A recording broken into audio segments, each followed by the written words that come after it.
पूर्णमदः पूर्णमिदं पूर्णात् पूर्णमुदच्यते पूर्णस्य पूर्णमादाय पूर्णमेवावशिष्यते। ओम शांति शांति शांतिः।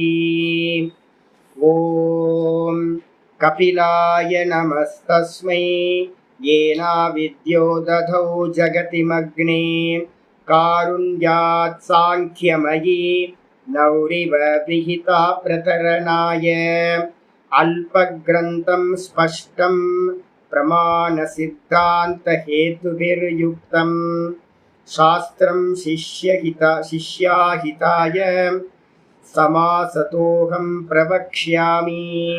ஓம். நம்ம பார்த்துட்டு இருக்கிறது சாங்கிய காரிக்கால ஒரு சும்மா மேலோட்டமாக பார்த்தீங்கன்னா ஒரு அர்த்த கிரகணம் பண்ணுறதுக்காக ஆரம்பிச்சிருக்கோம். இதில் நேற்று பார்த்தீங்கன்னா எது வரைக்கும் பார்த்துருக்கோம் அப்படின்னா 4 ஸ்லோகங்கள் வரைக்கும் பார்த்துருக்கோம். காரிக்கைகள் ஸ்லோகத்துக்கு பேர் காரிக்கான்னு பேர். இந்த 4வது ஸ்லோகத்தில் பார்த்தீங்கன்னா என்ன பண்ணியிருக்கோம் அப்படின்னு கேட்டிங்கன்னா, ஒவ்வொரு ஸ்லோகத்தோட இது என்னது அப்படின்னா, முதல் ஸ்லோகம் பார்த்தோம் துக்கத்ரியாபிகாதாத். இந்த லோகத்தில் இருக்கிற சர்வ ஜீவராசிகளும் துக்கத்தினால் பீடிக்கப்பட்டிருக்கு. ஆத்தியாத்மிக, ஆதி தெய்வீக, ஆதி பௌத்திகம் அப்படின்னு. அப்போ எல்லா ஜீவராசிகளும் அந்த துக்கத்திலிருந்து விடுபடுறதுக்கு என்ன ஹேத்துக்கள் இருக்கோ, என்ன சாதனங்கள் இருக்கோ, அதில் எல்லாத்துக்கும் ஒரு சர்ச்சிங் பார்த்தீங்கன்னா உண்டாகுது. ஜிக்யாசான்னு பேர்.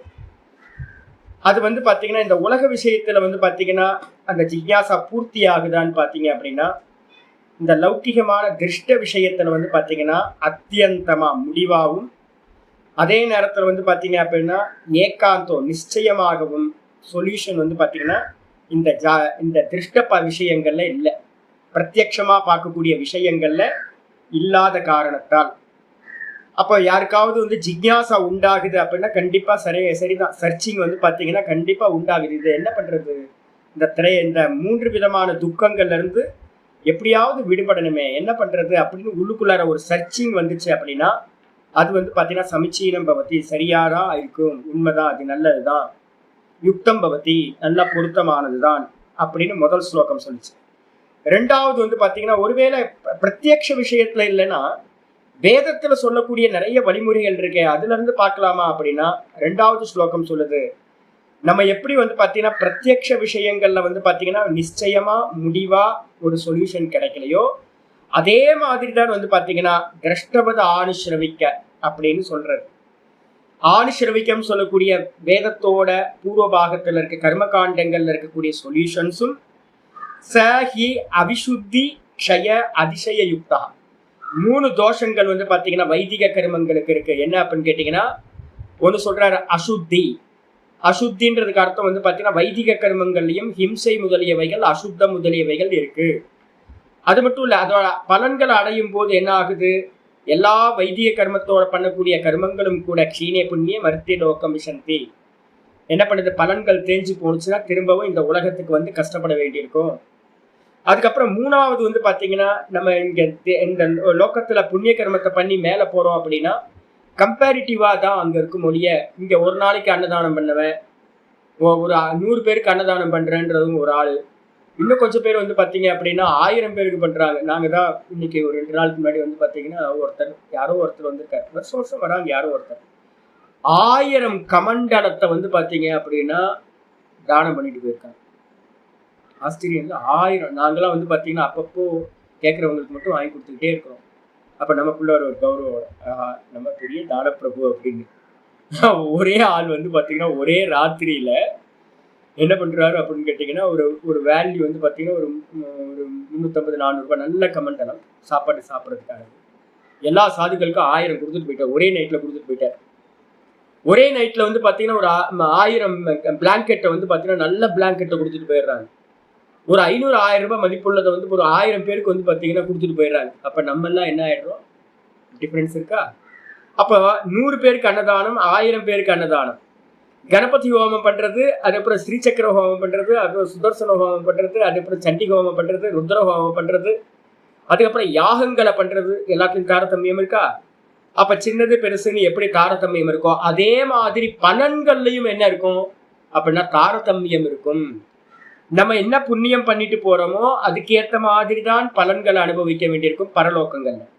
அப்ப பரலோகங்கள் எப்படிப்பட்டது அப்படின்னா சாதிஷய யுக்தகான்னு பேர். அதிசயம் அப்படின்னா கம்பேர் பண்றதா, ஒப்புமை உடையதா தான் இருக்கும். அப்ப வைதிக கர்மங்கள்ல 3 தோஷங்களை வந்து பாத்தீங்கன்னா ஆச்சாரியார் இங்க சொல்லிட்டார். அப்ப லௌகிகத்துல எப்படியோ, நேற்று அகர்பத்தி வாங்க போனேன். இந்த மூக்கு வந்து பாத்தீங்கன்னா ஒரு வாட்டி அகர்பத்திய ஸ்மெல் பண்ணி 2-3 வாட்டி வாங்கிட்டே இருப்போம். அதுக்கப்புறம் அதுல வந்து ஸ்மெல் வர்றதே தெரியாதுங்க, நமக்கு தெரியவே தெரியாது. சாமி இதை வாங்கிக்கிங்க அப்படின்னா இது வாசனையே இல்லைங்க. அப்ப என்ன அப்படின்னு கேட்டீங்கன்னா, நம்ம யூஸ் பண்ண அதோட மகத்துவம் நமக்கு தெரியாமையே போயிடுது. இந்த உலகத்துல இருக்கிற எல்லா சுகபோகங்களும் வந்து பாத்தீங்க அப்படின்னா தோஷத்தோடு கூடியது. அது வந்து பாத்தீங்கன்னா முடிவானதான ஒரு தீர்வா இல்லை. அப்ப என்ன தெரியுது அப்படின்னு கேட்டீங்கன்னா, சாரிடன் சாப்பிட்டு சாரிடன் பலம் இல்லாம போயிடுது, சாரிடன் வேலை செய்ய மாட்டேங்குது. அப்ப என்ன தெரியுது அப்படின்னா, இந்த உலகத்துல இருக்கிற எல்லா சொல்யூஷனும், வைதிகத்துல இருக்கிற எல்லா சொல்யூஷனும் முடிவானது இல்லை, நிச்சயமானது இல்லை. அதனால வந்து பாத்தீங்கன்னா வேற ஏதாவது சொல்யூஷன் இருக்கா சாமி? இருக்கு. தத்து ஸ்ரேயான் தத்து விபரீதக ஸ்ரேயான். இந்த லௌகிக பலன்களுக்கும் இந்த லௌகிக சாதனங்களுக்கும் வைதிக சாதனங்களுக்கும் அப்பாற்பட்டதா தத்துக்கு விபரீத, அதுக்கு விபரீதமா வந்து பாத்தீங்கன்னா ஒரு சாதனம் இருக்கு. அது என்னது அப்படின்னு கேட்டீங்கன்னா, வியக்த ஒரு இது பாத்தீங்கன்னா, வியக்தம்னா வெளிப்பட்டது, அவ்வியக்தம்னா வெளிப்படாதது, அதுக்கப்புறம் வந்து பாத்தீங்கன்னா ஞ அப்படின்னு சொல்லக்கூடிய புருஷன் ஆத்மா. இந்த 3 பத்தின விஞ்ஞானாத்தக, விஞ்ஞானத்திலிருந்து வந்து பாத்தீங்கன்னா ஸ்ரேயான், இதுதான் வந்து பாத்தீங்கன்னா மற்ற எல்லா சொல்யூஷனை காட்டிலும் மிகவும் சிறந்ததா இருக்கு. சரி, அப்ப 3 விஷயங்களை பத்தின தத்துவ ஞானம் தான் வந்து பாத்தீங்கன்னா மோட்சத்துக்கு சாதனம். தாபத்திரயத்துல இருந்து விடுபடுறது தான் மோட்சம் அப்படின்னு பேரு. அந்த மோட்ச சாதனம் வந்து பாத்தீங்கன்னா இதுதான் சொல்லியாச்சு. சொன்னதுக்கு பிறகு வந்து பாத்தீங்க அப்படின்னா ஆரம்பிக்குது என்னன்னு கேட்டீங்கன்னா, 3வது ஸ்லோகம் சொல்லிச்சு மூல பிரகிருதி அவ்கிருதி. அந்த அவ்வியக்தம்னு ஒண்ணு சொன்னமே, அவ்வியக்தம்னா வெளிப்படாதது. அதுக்கு இன்னொரு பேர் என்னன்னா மூல பிரகிருதின்னு பேரு. அது வந்து பாத்தீங்கன்னா சதா காரணமா தான் இருக்கும். அவிக்கிருதி அது வந்து பாத்தீங்கன்னா விகாரத்தை அடையிற காரியம் இல்லை. அப்ப மூல பிரகிருதின்னு சொல்லக்கூடிய அவ்வியக்தம் சதா காரண தத்துவம் பிரகிருதி அப்படின்னு எடுத்துக்கணும். அதுக்கு அடுத்தது வந்து பாத்தீங்கன்னா மகத்து முதலியவைகள். அந்த மூல பிரகிருதியிலிருந்து உண்டானது எது அப்படின்னா மகத்து, அதுக்கப்புறம் அகங்காரம், அதுக்கப்புறம் பஞ்ச தன்மாத்திரைகள். மொத்தம் 7 தத்துவங்கள் பிரகிருதியாவும் இருக்கும் விகிருதியாவும் இருக்கும். மகதாத்யாக பிரகிருதி விகிருத்தையா சப்த. மகத்து முதலிய 7 தத்துவங்களும் காரியம் மகத்தை இதுல இருந்து அவ்வியக்தத்துல இருந்து உண்டானதுனால காரியம். அவைகள் வந்து பாத்தீங்கன்னா மற்றவைகளை உண்டாக்குறதுனால அது வந்து காரணமாயிடுது. அப்ப காரியமாவும் இருக்கும் காரணமாவும் இருக்கும், டுவல் பர்சனாலிட்டி இருக்கிறதுனால அவைகளுக்கு வந்து பாத்தீங்கன்னா பிரகிருதி விகிருத்தையா, பிரகிருதியாவும் இருக்கும் விகிருதின்னு சொல்லக்கூடிய காரியமாவும் இருக்கும் 7 தத்துவங்கள். இதுக்கப்புறம் 16 தத்துவங்கள் சொல்லியிருக்கோம். பஞ்சமகா பூதங்கள் 5. அப்புறம் அப்ப வந்து பாத்தீங்கன்னா ஆச்சாரியர் சொல்றாரு என்னன்னு கேட்டீங்கன்னா, சோடசகஸ்து விகாரம். 16 தத்துவங்கள் வந்து பாத்தீங்கன்னா விகாரமா இருக்கிறது பஞ்சபூதங்கள். பஞ்சபூதங்களுக்கு அந்நியமா பஞ்ச ஸ்தூல பூதங்கள், அதுக்கப்புறம் பஞ்ச ஞானேந்திரியம், பஞ்ச கர்மேந்திரியம், மொத்தம் 15 ஆச்சு. அதுக்கப்புறம் ஒரு மனசையும் சேர்த்துட்டீங்க அப்படின்னா 16 தத்துவங்கள். 16 தத்துவங்களும் வெறும் விகாரம் மட்டும். அப்ப நல்லா எடுத்துக்கணும், 16 தத்துவங்கள் வெறும் விகாரம் மட்டும். மூல பிரகிருதி வெறும் பிரகிருதி மட்டும், வெறும் வந்து பாத்தீங்கன்னா மூல பிரகிருதியா இருக்கும், காரணம் மட்டும். அதே நேரத்துல இந்த ரெண்டும் கலந்தது எது அப்படின்னு கேட்டீங்கன்னா மகத்து முதலிய 7 தத்துவங்கள் பிரகிருதியாவும் இருக்கும் விகிருதியாவும் இருக்கும் சொல்லியாச்சு. அதுக்கப்புறம் 4வது ஸ்லோகம் சொல்லிச்சு காரிக்கா. என்னன்னு கேட்டீங்கன்னா, இதை எல்லாத்தையும் அறியணும்னா நமக்கு எல்லாத்துக்கும் ஒரு இன்ஸ்ட்ருமெண்ட் வேணும். அதுக்கு அந்த இன்ஸ்ட்ருமெண்ட்டுக்கு வந்து பாத்தீங்கன்னா ஞானத்தை தரக்கூடிய கருவிக்கு இன்ஸ்ட்ருமெண்ட்டுக்கு என்ன பேரு அப்படின்னு கேட்டீங்கன்னா பிரமாணம் அப்படின்னு பேர். பிரமாகரணம் பிரமாணம். பிரமாணத்துக்கு லட்சணம் சொல்லும் போதே என்ன பண்றோம் அப்படின்னா பிரமாகரணம், பிரமாணா ஞானம். ஞானத்தை உண்டு பண்ணக்கூடிய கரணம் இன்ஸ்ட்ருமெண்ட் எதுவோ அதுக்கு பேர் வந்து பாத்தீங்கன்னா பிரமாணம் அப்படின்னு பேர். இப்ப இந்த கண்ணை வந்து பாத்தீங்கன்னா எனக்கு ரூபத்துக்கு கண்ணு, சப்தத்தை அறியறதுக்கு காது, அப்புறம் வந்து பாத்தீங்கன்னா ஸ்கின் வந்து வெப்பத்தையும் குளிரும் அறியறதுக்கு ஸ்கின்னு, ஸ்மெல் அறியறதுக்கு மூக்கு, டேஸ்ட் அறியறதுக்கு நாக்கு. அப்ப பஞ்ச விஷயங்களை அறியறதுக்கு பஞ்ச இந்திரியங்கள் நம்ம உடம்புல வந்து பாத்தீங்கன்னா இருக்கு. இப்ப நமக்கு தெரியாத விஷயத்தை அறியறதுக்கு என்ன பண்றது அப்படின்னா, நம்ம சாஸ்திரம் பாத்தீங்கன்னா பிரமாணமா வச்சிருக்கோம். பொதுவா பாத்தீங்கன்னா பிரமாணத்தை எத்தனைன்னு சொல்றோம்? மொத்தம் 6 பிரமாணங்கள். பிரத்யக்ஷம், அனுமானம், உபமானம், அதுக்கப்புறம் பாத்தீங்கன்னா அர்த்தாபத்தி, அனுபலப்தி, சாஸ்திர பிரமாணம், சப்த பிரமாணம் அப்படின்னு 6வது. மொத்தம் 6 பிரமாணங்கள் இருக்கு. இங்க பாத்தீங்கன்னா என்ன சொல்றோம் 4வது ஸ்லோகத்துல அப்படின்னா, திருஷ்டம் அனுமானம் ஆப்த வச்சனம் சர்வ பிரமாண சித்தத்வாத். இந்த சாங்கிய சித்தாந்தத்திலையும் யோகத்திலையும் பாத்தீங்க, யோக சித்தாந்தத்திலையும் 3 பிரமாணங்களை ஸ்வீகாரம் பண்றாங்க. என்ன 3 பிரமாணம் அப்படின்னா, திருஷ்டம் அப்படின்னா பிரத்யக்ஷ பிரமாணம், இந்திரியங்களால உண்டாகிறது. அப்புறம் அனுமானம் அப்படின்னா கண்ணுக்கு தெரியாத விஷயங்களை, இந்திரியங்களுக்கு புலனாகாத விஷயங்களை நம்ம என்ன பண்றோம் அப்படின்னு கேட்டீங்கன்னா அனுமானம் பண்றோம். அதுக்கப்புறம் ஆப்த வச்சனம் அப்படின்னா சர்வவிந்திரியங்களுக்கும் விஷயம் இல்லாத விஷயங்களை, பரோட்ச விஷயங்களை பாத்தீங்க அப்படின்னா சொர்க்கம், ஆத்மா, பிரகிருதி, கண்ணுக்கு தெரியாத விஷயங்கள், இந்திரியங்களால் அறிய முடியாதது எல்லாத்தையும் நம்ம என்ன பண்றோம், ஆப்த வச்சனம் சொல்லக்கூடிய சாஸ்திரத்தினால அறிகின்றோம். ஆப்த வச்சனத்துக்கு இன்னொரு பேர் தான் சப்த பிரமாணம் அப்படின்னு பேர். இந்த 3னாலையும் பாத்தீங்கன்னா சர்வ பிரமாண சித்தத்வாத், எல்லா பிரமாணங்களும் இந்த 3 பிரமாணத்துக்குள்ளார சித்தமாகின்றது. அதனால திரிவிதம் பிரமாணம் இஷ்டம். சாங்கியர்களுக்கு பாத்தீங்கன்னா 3 விதமான பிரமாணங்கள் மிகவும் இஷ்டமானது. ஏன் அப்படின்னு கேட்டீங்கன்னா, பிரமேய சித்திகி பிரமாணாதி. ஏன் சுவாமி பிரமாணம் வேணும் அப்படின்னு கேட்டா, பிரமேயத்தோட சித்தி. பிரமேயம்னா ஆப்ஜெக்ட், விஷயம். அப்ப ஆப்ஜெக்ட பத்தின அறிவு பாத்தீங்கன்னா பிரமேய வஸ்து எப்படி சித்தமாகுது அப்படின்னு கேட்டீங்கன்னா, பிரமாணத்தினாலதான். பிரமாணாத் ஏவகி, பிரமாணாதின்றதுக்கு அர்த்தம் பிரமாணாத் ஏவ, பிரமாணத்தினாலேயே தான் பிரமேய வஸ்து ஆப்ஜெக்ட பத்தின அறிவு உண்டாகும். எதை அறியறதா இருந்தாலும் உங்களுக்கு ஒரு அறியறதுக்கான இன்ஸ்ட்ருமெண்ட் வேணும்.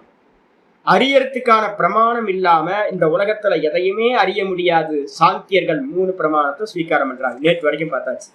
இன்னைக்கு பாட்டம் பாத்தீங்கன்னா 5வது ஸ்லோகம் ஆரம்பிக்குது. என்னெல்லாம் பார்க்கிறோம்? ஆச்சாரிய சொல்ற, பிரதிவிஷயாத்யவசாயோ திருஷ்டம். பிரதிவிஷயாத்யா அத்யவசாயோ திருஷ்டம். திரிவிதம் அனுமானமாக்யாதம். திரிவிதம் அனுமானமாக்யாதம். தல்லிங்கலிங்கி பூர்வகம்.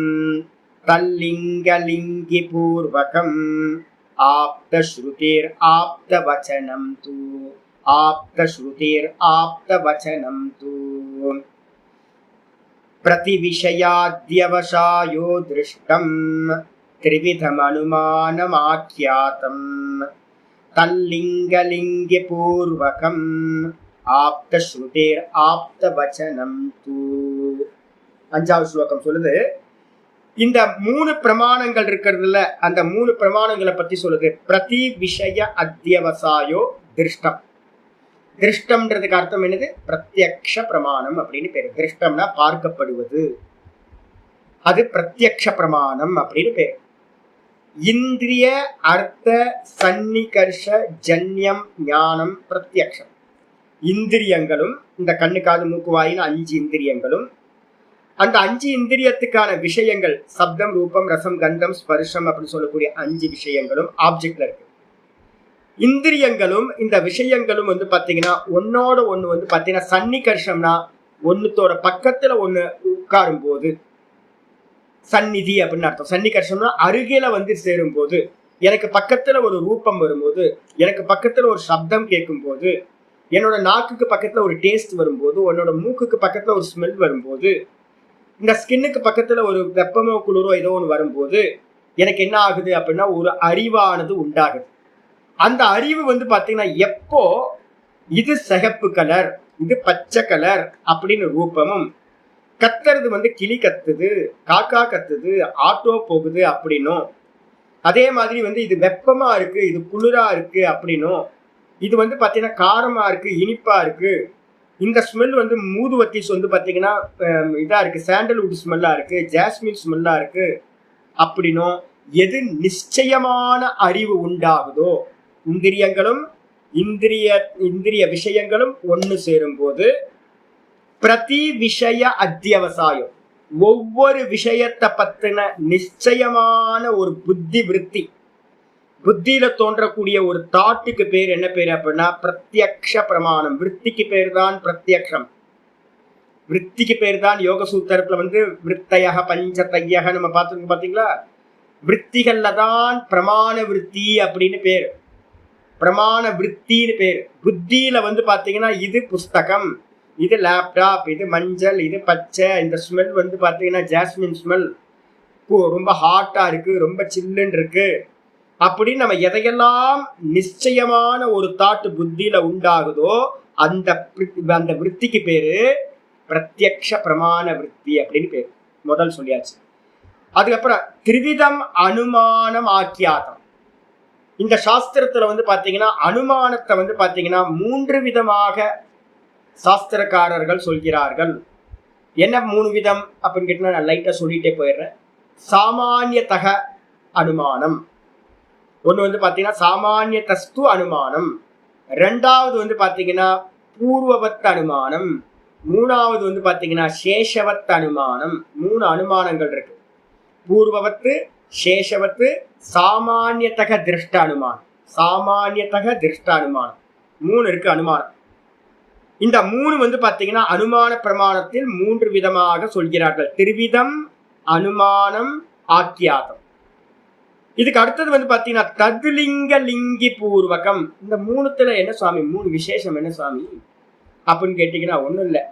நான் பாத்தீங்க அப்படின்னா ஏதோ சத்தம் கேட்குது, சத்தம் கேட்ட மாத்திரத்துல நான் பார்க்காமே நான் என்ன சொல்றேன், அணில் கத்துது அப்படின்னு. அணில நான் பார்க்கல, ஆனா நான் என்ன பண்றேன், அணிலோட சப்தத்தை வச்சுக்கிட்டு அணில் இருக்குன்னு சொல்றேன்.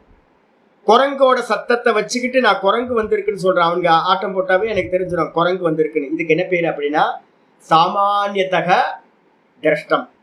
எனக்கு நல்லா பாத்தீங்கன்னா ஏப்பம் வருது, என்ன சாமி பசி ஏப்பம் வருது, பசிக்குதா சாமின்னு யாரை கேட்பாங்களா? அப்ப பாத்தீங்கன்னா பசி ஏப்பம் வந்தா பசி ஏப்பம் சாப்பிட்றதுக்கு முன்னாடி சாப்பிட்டுட்டு இருக்கும் போதே நல்லா ஏப்பம் வருது, என்ன சாமி சாப்பிட்டு முடிச்சிட்டீங்க இருக்கு ஏப்பம் வருது, அப்ப பசி தீர்ந்து போச்சுன்னு அர்த்தம். இதெல்லாம் என்ன அப்படின்னு கேட்டீங்கன்னா கண்ணுக்கு தெரியாத விஷயத்த சில சிம்டம்ஸை வச்சு நம்ம என்ன பண்றோம் அப்படின்னு கேட்டீங்கன்னா பார்க்கின்றோம். இதுக்கு என்ன பேரு அப்படின்னா சாமானியதக திரஷ்ட அனுமானம் அப்படின்னு பேர். நம்ம நம்ம நம்ம நார்மலா அதுதான் பண்ணிக்கிட்டே இருக்கோம், நார்மலா பண்ணிட்டு இருக்கோம். அதுக்கப்புறம் பாத்தீங்க அப்படின்னா பூர்வவத்து அப்படின்னா என்ன அர்த்தம் அப்படின்னு கேட்டீங்கன்னா பூர்வவத்து சேஷவத்துன்னு 2. பூர்வவத்து அப்படின்னா முன்னாடி மாதிரியே பாத்தீங்கன்னா இது இருக்கு அப்படின்னு. பர்வதோ வன்னிமான் தூமத்வாத். ஒரு லட்சணம் பண்றேன் என்னன்னு கேட்டீங்கன்னா பர்வதம் பாத்தீங்கன்னா அக்னியை உடையதா இருக்கு. எதை வச்சு சொல்றீங்க அப்படின்னு கேட்டா தூமத்வாத், தூமத்தை உடையதா பர்வதம் இருக்கு, அதனால பர்வதோ வன்னிமான், பர்வதத்துல வன்னி இருக்கு, அக்னி இருக்கு. எப்படி தெரியும் உங்களுக்கு கேக்குறீங்க, எப்படி அனுமானம் பண்ணீங்க? பூர்வவத்து. பூர்வவத்துனா என்ன அர்த்தம் அப்படின்னு கேட்டீங்கன்னா நான் ஏற்கனவே வீட்டோட அடுக்கலையில பார்த்திருக்கேன், கிச்சன்ல பார்த்திருக்கேன். வீட்டுல எங்கெல்லாம் புகை வந்துச்சோ அங்கெல்லாம் அக்னி இருக்கிறத பார்த்திருக்கேன். வீட்டுல அம்மா சமையல் பண்ணும்போது புகை வரும்போது எனக்கு தெரியும்.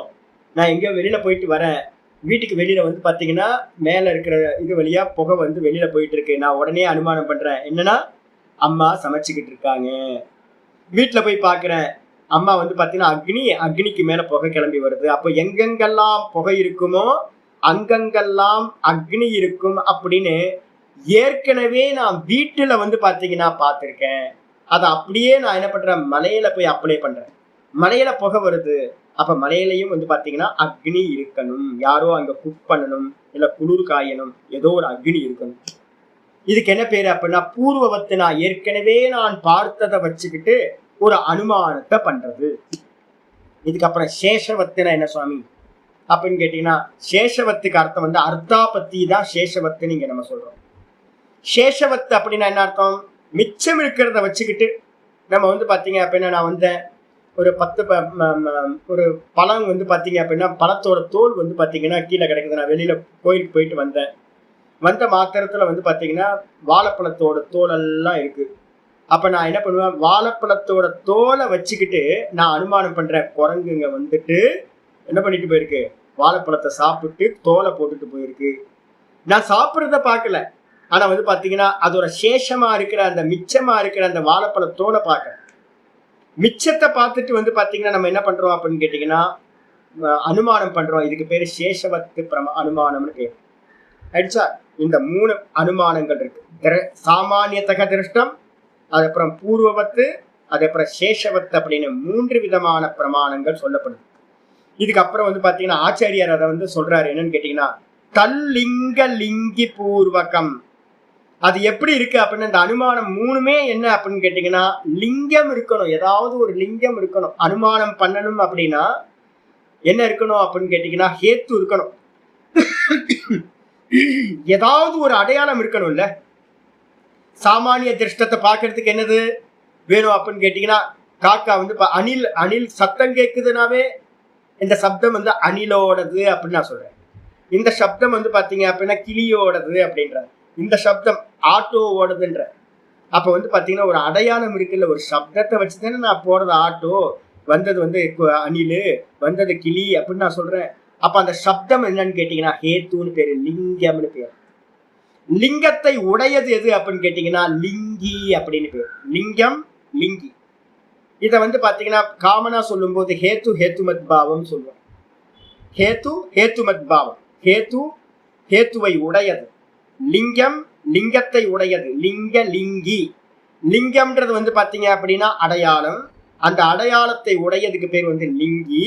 அப்ப நம்ம என்ன பண்றோம்னா அடையாளத்தை வச்சுக்கிட்டு தான் அடையாளத்தை உடைய வஸ்துவை நம்ம என்ன பண்றோம் அனுமானம் செய்கின்றோம். புகையை வச்சுக்கிட்டு தான் அக்னியை அனுமானம் பண்ண முடியும். புகை வந்து பாத்தீங்கன்னா லிங்கம், அக்னி வந்து பாத்தீங்கன்னா லிங்கத்தை உடையது, அக்னி லிங்கி. அதே மாதிரி வாழைப்பழத்தோல் தான் வந்து பாத்தீங்கன்னா லிங்கம் அடையாளம். அதை வச்சுட்டு குரங்கு வந்து பாத்தீங்கன்னா சாப்பிட்டு போயிருக்குன்னு நான் அடையாளத்தை உடையதை வந்து நான் என்ன பண்றேன் சொல்றேன். குரங்கு வந்து பாத்தீங்கன்னா லிங்கி. இது மாதிரி ஒவ்வொன்றத்தையும் நம்ம வந்து பாத்தீங்கன்னா லிங்க லிங்கி பூர்வகம். அந்த அனுமானமானது லிங்க லிங்கி பூர்வத்தை வச்சுதான் உண்டாகிறது. அதாவது அனுமானம் பண்றதுல யாரு குஷலர்கள் தெரியுங்களா? நான் சொல்லிட்டே இருப்பேன். நம்ம சதானந்த சுஜி தான் அடிக்கடி என்கிட்ட சொல்லுவார், ஏதாவது ஒரு அனுமானம் பண்ணுவார். நான் சொல்லுவேன், ஜி அது மாதிரிலாம் பண்ணவே பண்ணாதீங்க. நம்ம நாத பிரம்மம் அப்புறம் சதானந்தம் என்னை சுத்தி இருக்கிறவங்க எல்லாரும் என்ன பண்ணுவாங்க அப்படின்னு கேட்டீங்கன்னா, நேற்று வந்து பாத்தீங்கன்னா நாத பிரம்மம் வந்து பாத்தீங்கன்னா ஒன்று சொன்னார். ஒன்று பார்க்காமே வந்து பாத்தீங்கன்னா ஒரு அனுமானத்தை பண்றது, டக்குன்னு வந்து பாத்தீங்கன்னா ஒரு ஸ்டேட்மெண்ட் சொல்றது, அது மாதிரிலாம் போகக்கூடாது. நான் உடனே வந்து பாத்தீங்கன்னா மறுப்பேன், போகாதீங்க. ஏன் அப்படின்னா டேட்டாஸ் கிடைக்காம நீங்க வந்து பாத்தீங்கன்னா அனுமானத்துக்கு போனீங்கன்னா ஃபெயிலியர் ஆயிடுவீங்க. உங்களுக்கு நல்ல டயக்னைஸ் வந்து பாத்தீங்கன்னா பண்ணணும் அப்படின்னா டேட்டாஸ் வந்து பாத்தீங்கன்னா எவ்வளவு எக்ஸ்ட்ரா டேட்டாஸ் உங்கள்கிட்ட இருக்கும். ஒரு 10 டேட்டால வந்து பாத்தீங்கன்னா ஒரு 8 டேட்டா உங்களுக்கு கரெக்டா கிடைச்சிச்சு அப்படின்னா நீங்க என்ன பண்ணலான்னு கேட்டீங்கன்னா 2 உதாசீனப்படுத்தி கன்ஃபார்ம் பண்ணிடலாம் இதுதான் அப்படின்னு. அப்ப கண்ணுக்கு தெரியாதத ஒன்னு அனுமானம் பண்றது எப்ப பண்ண முடியும் அப்படின்னா டேட்டாஸ் ரொம்ப முக்கியம். அதுக்கு பேரு ஹேத்துன்னு பேரு. எத்தனை ஹேத்துக்கள் அதிகமா இருக்கோ அதிகமாகுதோ அந்த அளவுக்கு வந்து பாத்தீங்கன்னா ஒண்ணு நம்ம என்ன பண்ண முடியும் சித்தப்படுத்த முடியும் அப்படின்னு புரிஞ்சுக்கணும். இது 2வது. 3வது என்ன அப்படின்னு கேட்டீங்கன்னா ஆச்சாரியார் சொல்றாரு ஆப்த சுருதிர் ஆப்த வச்சனம் தூ. ஆனா வந்து பாத்தீங்கன்னா தூணா ஆனால் மற்ற 2த்துக்கும் பிரத்யக்ஷத்துக்கும் அனுமானத்துக்கும் அந்நியமாக வேற ஒண்ணு இருக்கு. என்னது அப்படின்னு கேட்டீங்கன்னா ஆப்த சுருதிகி. ஆப்த புருஷர்கள்னா யாரு அப்படின்னு கேட்டீங்கன்னா ஆப்தர்கள் அப்படின்னாவே நம்பிக்கை உள்ளவர்கள். நம்பிக்கை உள்ளவர்கள்னா என்ன சுவாமி அப்படின்னு கேட்டீங்கன்னா தன்னுடைய சுயநலத்துக்காக ராகத்வேஷம் இல்லாம இருக்கிறத இருக்கிற மாதிரி சொல்றவங்க யாரோ அவங்களுக்கு பேர் தான் சிஸ்டர்கள்னு பேரு, ஆப்தர்கள்னு பேரு. அப்ப அந்த சிஸ்டர்களோட வச்சனம் யாரு சிஸ்டர்கள் நம்ம சொல்றோம்? ரிஷிமார்கள், நம்மளுடைய சங்கரர், நம்ம வந்து பாத்தீங்கன்னா கபில முனிவர், யார் பதஞ்சலி, இது மாதிரி வசிஷ்டர், வியாசர், இது மாதிரிலாம் யாரெல்லாம் ரிஷிமார்கள் இருக்காங்களோ அவங்களோட வச்சனம் வந்து பாத்தீங்கன்னா நம்பிக்கையானது. அப்ப ஆப்த சுருதி அப்படின்னா ஆப்த புருஷர்களோட வச்சனத்திலிருந்து எது கேட்கப்படுகிறதோ அது மூலமா நமக்கு ஒரு நாலேஜ் வருது அப்படின்னா அதுக்கு பேரு ஆப்த வச்சனம் அப்படின்னு சொல்லக்கூடிய. இததான் நம்ம என்ன பண்றோம் அப்படின்னு கேட்டீங்கன்னா சப்த பிரமாணம், சாஸ்திர பிரமாணம் அப்படின்னு நம்ம சொல்றோம். இதுதான் பரம பிரமாணமா நம்ம வந்து பாத்தீங்கன்னா வேதாந்தம் படிக்கிறவங்க ஸ்வீகாரம் பண்றோம். ஆயிடுச்சா? அப்ப 3 பிரமாணத்தை சொல்லியாச்சு. 6வது ஸ்லோகம் ஆரம்பிக்கிறார்.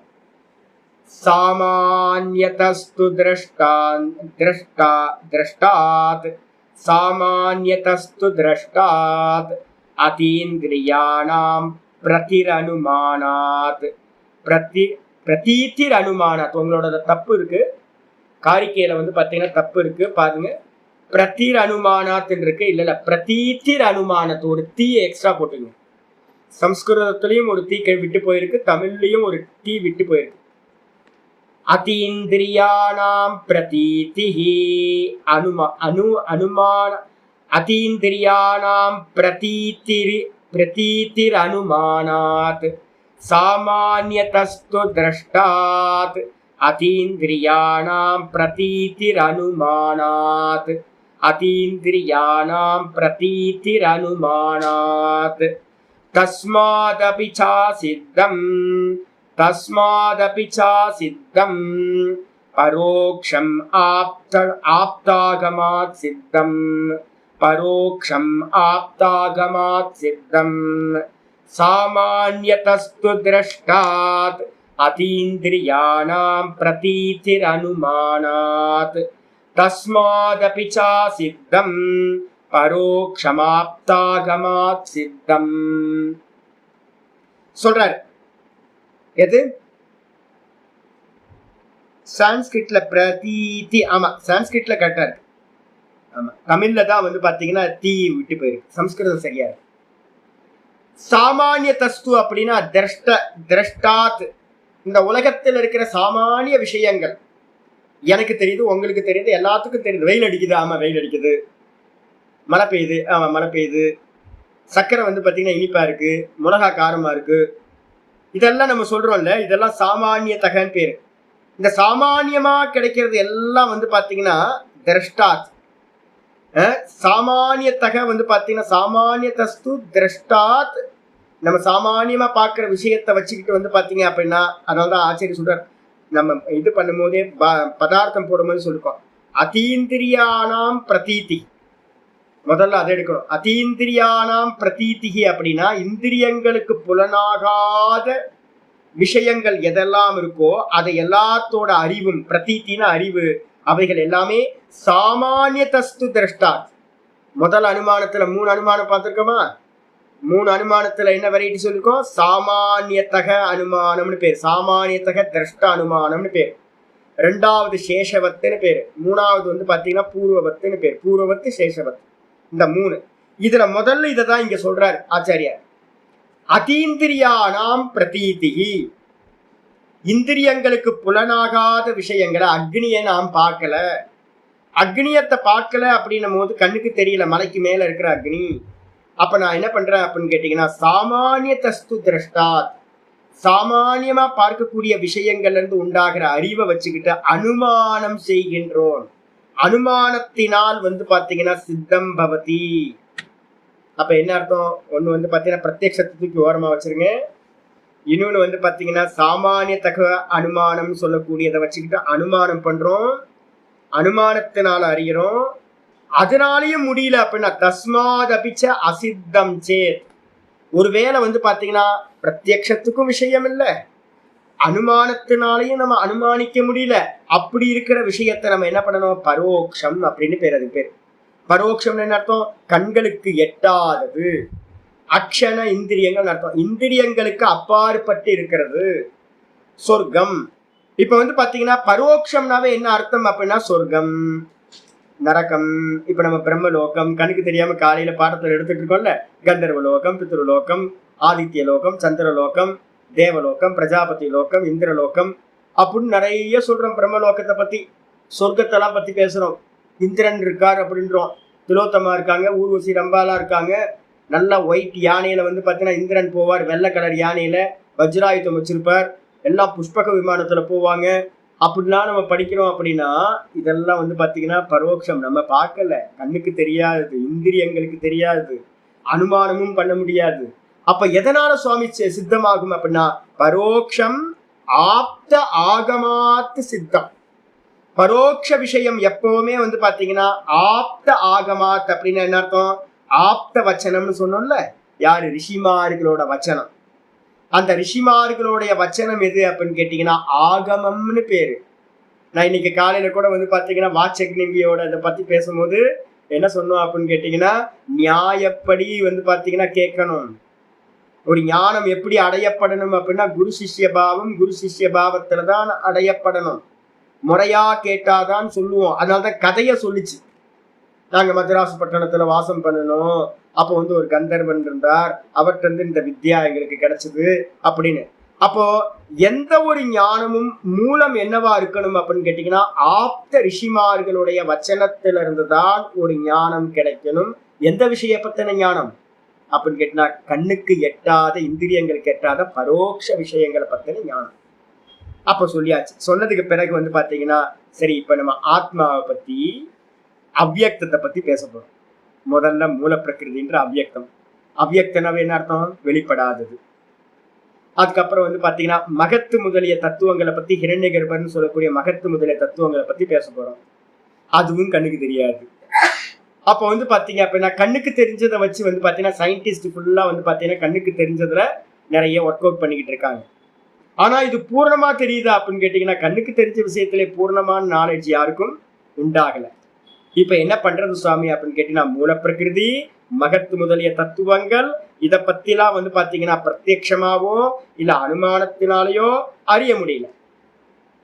அப்ப கேள்வி வருது பாத்தீங்கன்னா எந்தெந்த விஷயம் இருந்தா நமக்கு வந்து பாத்தீங்கன்னா அறிய முடியாம போகும், எந்தெந்த காரணத்தினால அப்படின்னு கேட்கும்போது இந்த 7வது ஸ்லோகம் ரொம்ப இம்பார்ட்டன்ட். யாராவது வந்து பாத்தீங்க அப்படின்னா இந்த ஸ்லோகத்தை அங்கங்க எழுதி வச்சுங்க. எங்க ஆச்சரியர்கள் அதிகமா பயன்படுத்துவாங்க.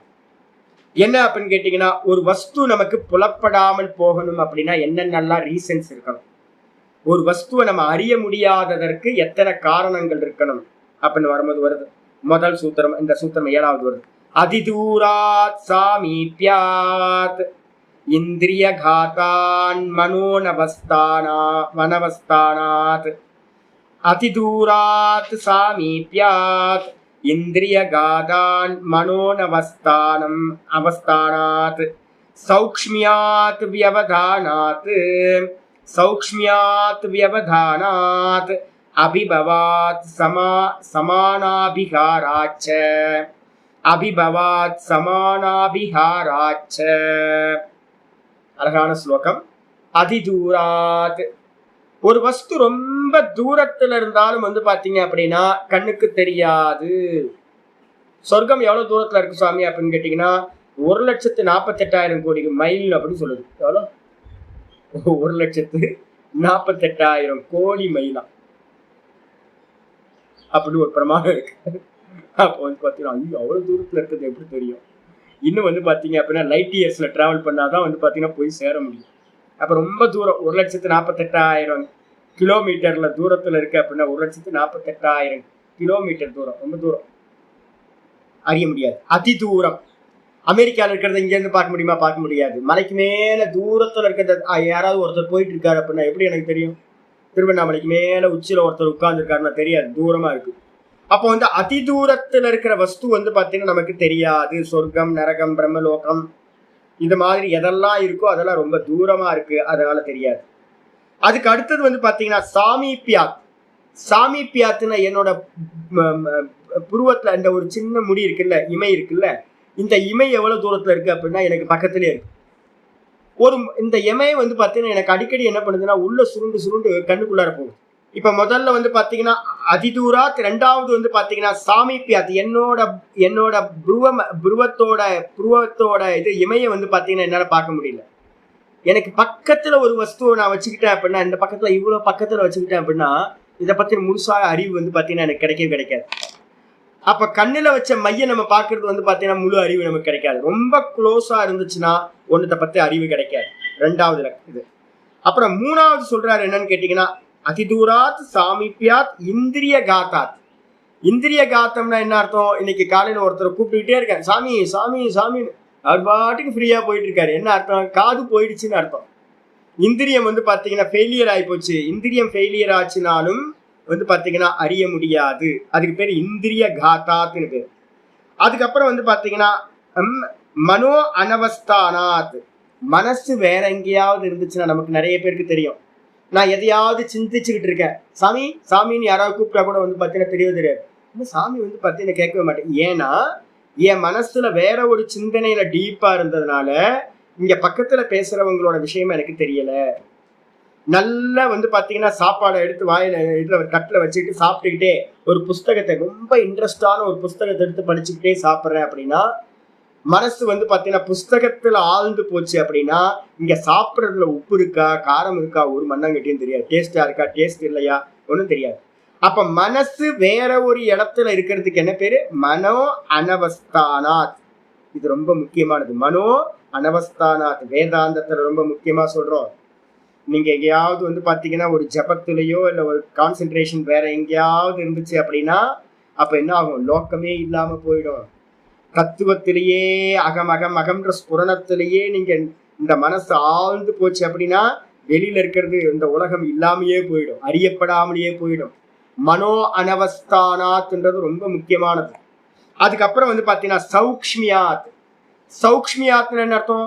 ரொம்ப ரொம்ப மைன்யூட்டான பார்ட்டிகல்ஸ் எதையுமே நம்மளால பார்க்க முடியாது, ரொம்ப அல்பமா இருக்கு அப்படின்னா கண்ணுக்கு தெரியாது. மைக்ரான் அளவுல இருக்கிறது எதுவுமே கண்ணுக்கு தெரியாது. அது அப்புறம் வியவதானாத். அடுத்த காரணம் வந்து பாத்தீங்கன்னா வியவதானம் அப்படின்னா ஒரு நடுவுல ஏதாவது ஒரு தடைகள் இருந்துச்சு அப்படின்னா தெரியாது. ஒரு செவுரு இருக்கு, இந்த பக்கம் என்னோட ரூம்ல வந்து ஒரு செவுரு இருக்கு, அந்த பக்கம் என்ன இருக்குன்னு எனக்கு தெரியாது. ஏன்னா நடுவுல வந்து வியவதானம்ன்ற தடை இருப்பதால். அப்ப வியவதானன்றதுக்கு அர்த்தம் தடைகள் இருந்தா வந்து பாத்தீங்கன்னா தெரியாது. அதுக்கப்புறம் அபிபவாத். அபிபவாத்னா என்ன சுவாமினா ஒன்னுத்தோட பிரபாவம் மற்றதை காட்டிலும் அதிகமா இருந்துச்சு அப்படின்னா ஒண்ணு தெரியாம போயிடும். என்னது? சூரியனோட பிரபாவத்துல நட்சத்திரங்களும் சந்திரனும் தெரியறதில்ல. அப்ப நட்சத்திரங்கள் சந்திரன் இருக்கா? இருக்கு. ஆனா வந்து பாத்தீங்கன்னா சூரியனோட பிரகாசத்தினால அபிபவம் ஆயிருக்கு, மூடப்பட்டதாயிடுது, மறைக்கப்பட்டதாயிடுது. அதுக்கப்புறம் வந்து பாத்தீங்கன்னா இன்னொன்னு சொல்றாரு, சமான அபிகாராத் யவதானாத் அபிபவாத். அபிபவாத்னு ஒண்ணு விட்டுருமே. அபிபவாத்னா என்ன அர்த்தம் அப்படின்னு கேட்டீங்கன்னா அதுதானே சொன்னோம். இப்போ அபிபவாத்துக்கு தான் வந்து பாத்தீங்கன்னா ஒன்று பிரதானமா இருக்கும்போது மற்றது தெரியாது, சூரியன் இருக்கும்போது நட்சத்திர சந்திரன் தெரியாது. அதுக்கப்புறம் சமான அபிகாராத் அப்படின்னா என்ன அர்த்தம்? ஒரு கடுகை வந்து பாத்தீங்க அப்படின்னா ஒரு கிண்ணத்துல கடுகை போட்டு நான் எக்ஸ்ட்ரா ஒரு கடுகை போட்டு அதுக்குள்ளார நடுவுல போட்டு ஜி நான் போட்ட கடுகை எடுத்து கொடுங்கன்னு கேட்டா எடுத்து கொடுக்க முடியுமா? திருப்பதியில வந்து பாத்தீங்கன்னா ஒரே மொட்டை தலையா தெரியுது தூரத்துல இருந்து. எங்க மாமா போறாரு பாருங்க அப்படின்னு கேட்டா எங்க மாமா போறாராயா? அவருதாங்க மொட்டை தலை மாமா. மொட்டை தலையா? 1000 மொட்டை போகும்போது ஒரு மொட்டை தலை மாமாவை நான் எங்க இருந்து கண்டுபிடிக்க முடியும்? ஒரு அரிசியை எடுத்து அரிசி மூட்டையில போட்டுட்டு நான் போட்ட அரிசியை எடுத்து கொடுங்க அப்படின்னு கேட்டா எடுத்து கொடுக்க முடியுமா? சர்க்கரையை வந்து பாத்தீங்கன்னா ஒரு கிண்ண சர்க்கரையில ஒரு சின்ன சர்க்கரையை எடுத்து போட்டு முடியுமா? முடியாது. ஏன் அப்படின்னு கேட்டீங்கன்னா சமான அபிகாராத்துச்ச. ஈக்குவலா இருக்கிறது வந்து ஆயிரக்கணக்கான வஸ்துக்கள் ஈக்குவலா இருக்குன்னா அதுல ஒரு வஸ்துவை மட்டும் தனியாக நம்மளால பிரித்து அறியறதுன்றது முடியாது. அப்ப மொத்தம் எத்தனை ஆயிடுச்சு? மொத்தம் வந்து பாத்தீங்கன்னா 8 காரணங்கள் ஒரு வஸ்துவை அறியாம இருக்கிறதுக்கு ரீசன்ஸா சொல்லப்படுகிறது. சரி, இதுல நம்ம வந்து பாத்தீங்கன்னா பார்க்கிற இந்த தத்துவ விஷயத்துல மகத்து, அகங்காரம், தன்மாத்திரைகள் இதெல்லாம் வந்து பாத்தீங்கன்னா அதே மாதிரி மூல பிரகிருதி, இது எல்லாம் எந்த காரணத்தினால சுவாமி அறிய முடியாம இருக்கு? இந்த ஆத்மான்னு சொல்றமே இது எந்த காரணத்தினால அறிய முடியாம இருக்கு? 8வது ஸ்லோகம் ஆரம்பிக்குது. சௌக்ஷ்மியாத் ததனுபலப்திஹி. சௌக்ஷ்மியாத் ததனுபலப்திஹி நாபாவாத் காரியதஸ்ததுபலப்தேஹே. நாபாவாத் காரியதஸ்ததுபலப்தேஹே. மகதாதி தச்ச காரியம். மகதாதி தச்ச காரியம். பிரகிருதி விரூபம் சரூபம் ச. பிரகிருதி விரூபம் சரூபம் ச. நம்ம என்ன பண்றோம்னு கேட்டீங்கன்னா இங்க ஒரே ஸ்லோகம் ஒரே ஒரு ரீசன் மட்டும்தான் சொல்லுது. சௌக்ஷ்மியாத் தது அனுபலப்திகி. புருஷன் அப்புறம் பிரதானம், இந்த ரெண்டும் வந்து பாத்தீங்க அப்படின்னா மகத்து. இது மாதிரி இருக்கிறதெல்லாம் அறியப்படாததற்கு எது காரணம்? ஆத்மாவை யாருக்கும் தெரியறது இல்ல. ந பிரகாஷ சர்வசிய. நான் வந்து பாத்தீங்கன்னா எல்லாத்துக்கும் விளங்குறது இல்லை, தெரியறது இல்லை. அதே மாதிரி ஆத்மாவும் தெரியறது இல்ல, பிரதானம் மாயாவும் தெரியுதா, தெரியறது இல்ல. ஏன் தெரியல சாமி அப்படின்னு கேட்டீங்கன்னா, இந்த ரெண்டும் பாத்தீங்கன்னா சௌக்ஷ்மியார். ஆத்மாக்கு லட்சணம் சொல்லும் போதே மந்திரம் சொல்லுது, அனோரணியான் மகத்தோ மகியான், அணுவிற்கும் அணுவானவன் அப்படின்னு. அப்ப அணுவிற்கும் அணுவானவன் சொல்லும் போது அந்த ஆத்மா பாத்தீங்கன்னா ரொம்ப சூக்ஷ்மமா இருக்கு, அதனால கண்ணுக்கு தெரியல. அதுக்கப்புறம் மாயாவும் கூட பாத்தீங்கன்னா கண்ணுக்கு தெரிய மாட்டேங்குது. ஏன் அப்படின்னா திரிகுணாத்மிகா மாயையும் கூட பாத்தீங்கன்னா ரொம்ப சூக்ஷ்மமானது. அப்ப அதனால பாத்தீங்கன்னா சௌக்ஷ்மியா தது அனுபலப்தி, சௌக்ஷ்மிய தன்மையினால சூக்ஷ்ம தன்மையினால் மாயையும் ஆத்மாவையும் அறிய முடியல. ந அபாவாத், நீங்க நினைச்சுக்கலாம் ஒருவேளை ஆத்மான்னு ஒண்ணு இல்ல, இருந்தா தெரியட்டும், மாயான்னு ஒண்ணு இல்ல அதான் தெரியல. இப்ப நான் கேட்கிறேன், உங்களுக்கு முன்னாடி யானை இருக்கா? யானை இல்ல, ஏன் இல்லைன்னு கேட்டா இல்லன்னா இல்லதான், இருந்தா தெரியும்ல. என் ரூம்ல யானை ஒண்ணு இருந்துச்சு அப்படின்னா, என் ரூம்ல யானை இருந்துச்சுன்னா என் கண்ணுக்கு தெரியும். அப்ப தெரியலன்னா என்ன அர்த்தம்? யானை இல்ல, சிம்பிள் லாஜிக் தானே. யானை இருந்தா கண்ணுக்கு தெரியும், யானை இல்ல அதனால கண்ணுக்கு தெரியல. இதேதான் ஏத்திஸ்ட் எல்லாரும் சொல்றாங்க. ஈஸ்வரன் ஒருத்தர் இருந்தா கண்ணுக்கு தெரியட்டுமே, ஆத்மான்னு ஒண்ணு இருந்தா கண்ணுக்கு தெரியட்டுமே, தெரியல. அப்ப தெரியலன்னா இல்லன்னு சொல்லலாமா அப்படின்னு கேட்டா இல்ல இல்லப்பா. ந அபாவாத், இல்லாம இருக்கிறதுனால அது தெரியலன்னு இல்ல. அப்ப என்ன அர்த்தம்? டபுள் நெகட்டிவ் போட்டீங்கன்னா பாசிட்டிவ்னு அர்த்தம். ந அபாவாத் அப்படின்னா பாவா தேவ, கண்டிப்பா பாத்தீங்கன்னா அது இருக்கு, கண்ணுக்கு தெரியலன்றதுக்காக அது இல்லைன்னு சொல்ல முடியாது. அப்ப கண்ணுக்கு தெரியாத நம்ம என்ன பண்ணணும் சுவாமினா, அனுமேய பதார்த்தம், அனுமானத்தினால பாத்தீங்கன்னா காரியத்தை வச்சுக்கிட்டு காரணத்தை பாத்தீங்கன்னா அனுமானம் செய்ய வேண்டும். அதான் ஆச்சரியர் சொல்றாரு, காரியத்தை தது உபலப்தே, காரியத்தக தது உபலப்தேஹே. காரியத்திலிருந்து பாத்தீங்கன்னா அந்த சூக்ஷ்மமான வஸ்து பாத்தீங்கன்னா அறியப்படுவதற்கு காரணம் காரியத்திலிருந்து அறியப்படுகிறது.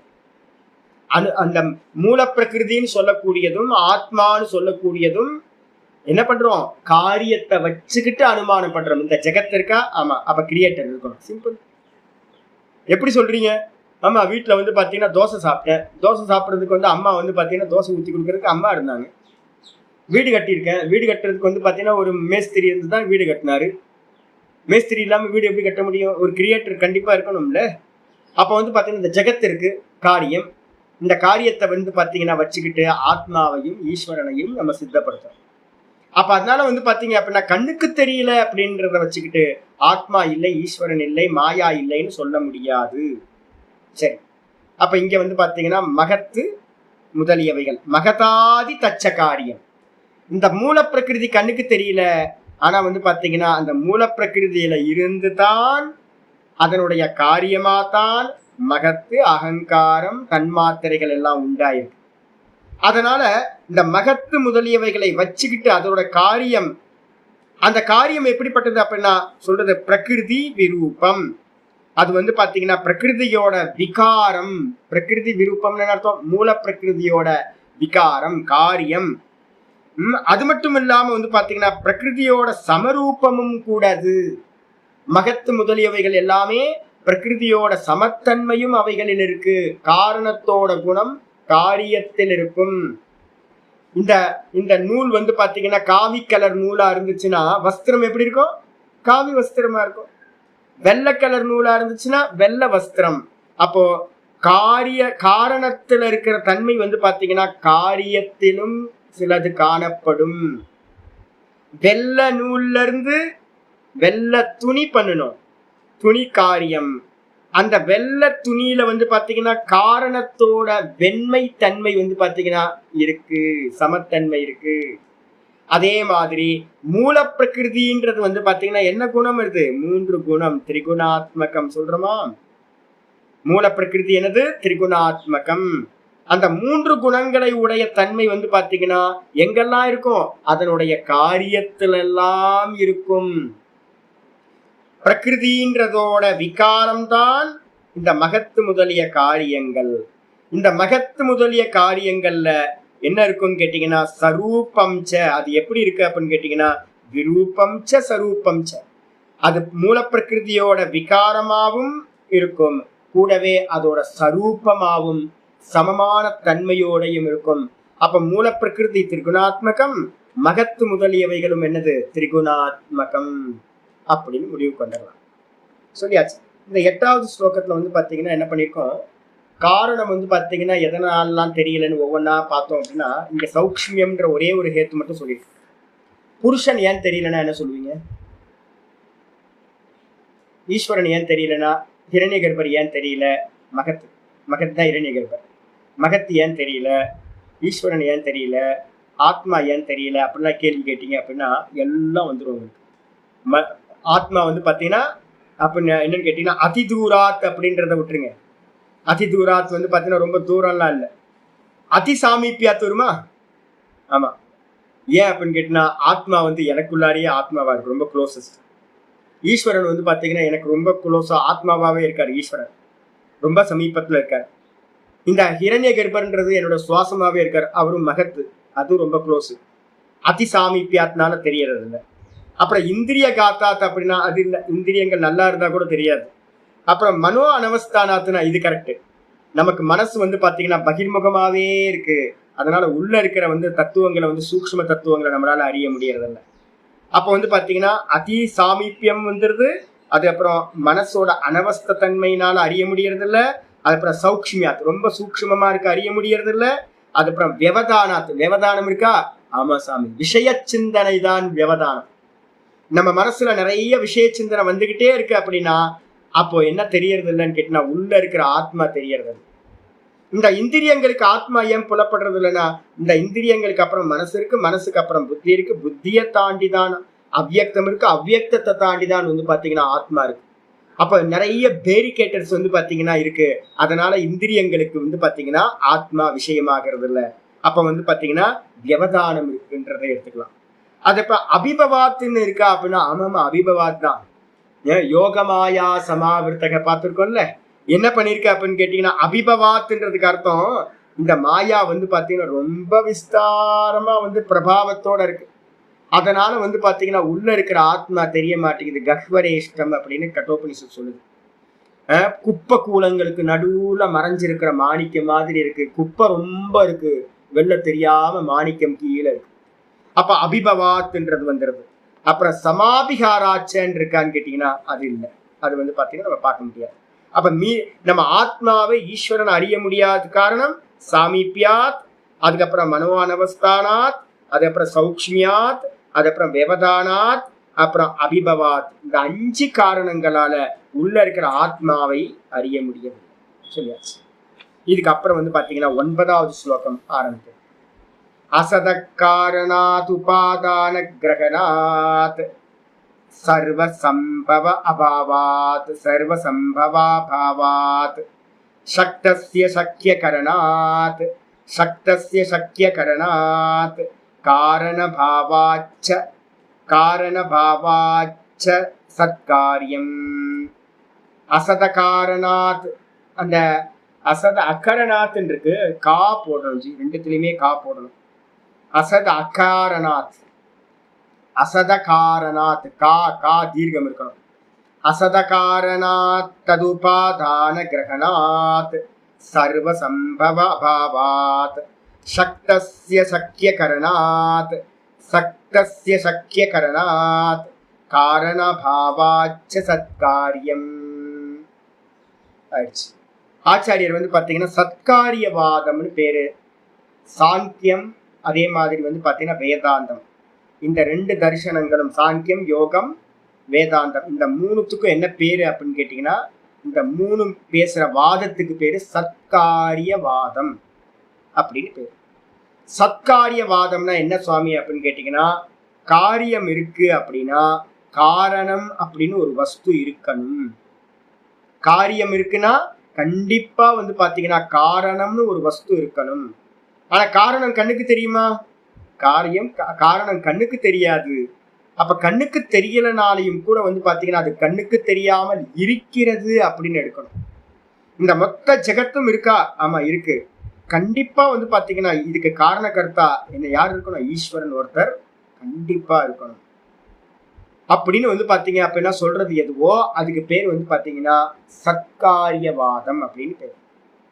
காரியத்தை வைத்து காரணமானது இருக்கின்றது, காரணம் இருக்கணும் அப்படின்னு சொல்லக்கூடிய வாதத்துக்கு பேரு சத்காரியவாதம்.